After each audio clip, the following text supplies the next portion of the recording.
I drummed my fingers nervously on the steering wheel.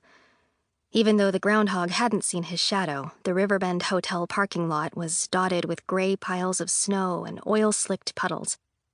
And spring still seemed a long way away, especially as the sun was going down.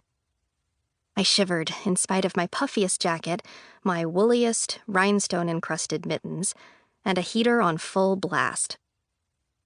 Cassandra and Janis were in the back seat, and I could tell by their silence that they were nervous too. I adjusted the rearview mirror so that I could see Mom, who was sitting in between them. She looked really nice.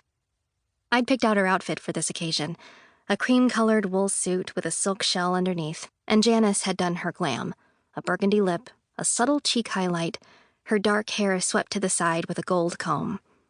She looked like a woman ready to celebrate her anniversary. I smiled at her in the mirror. She didn't smile back, and instead turned and stared out the window like she was 10 million miles away. I wasn't offended. I was used to it. Mom was cursed. She had been besieged by a potent blast of magic that had left her distant, uncommunicative, and difficult for the better part of my life.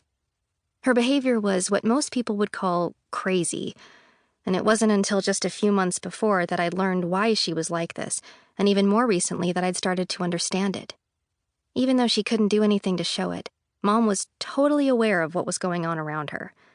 She was paying attention, she was trying as hard as she could, and she was absolutely miserable. 2 weeks before, Dad and I had moved her out of the facility where she'd been living for years. Now she was living with us again, and so far it was going okay. We had to make sure she wasn't ever alone, since the curse meant that she wasn't in control of her actions and could easily hurt herself. We had a nurse who came during the day, and then the rest of the time we made sure either Dad or I was always with her. I could tell Dad was tired, but I could also tell that he was happier. We all were. Well, as happy as we could be now that we were just a single-species family of 3. Pig, our dog, was still gone. "Esme, why are we listening to Christmas music?"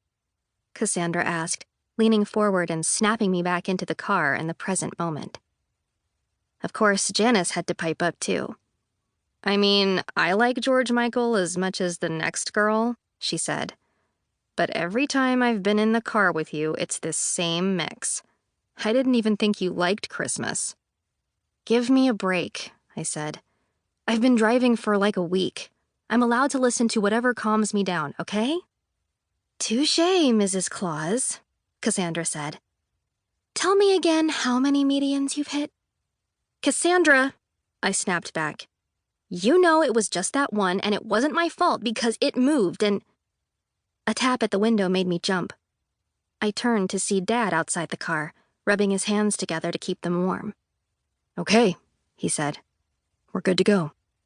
In the back seat, Janis and Cassandra were already unbuckling their seatbelts and climbing out of the car.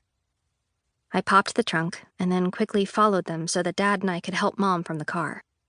Dad looked nice too, in his best pleat front Dockers and a navy blue blazer. My teeth were chattering in the damp cold.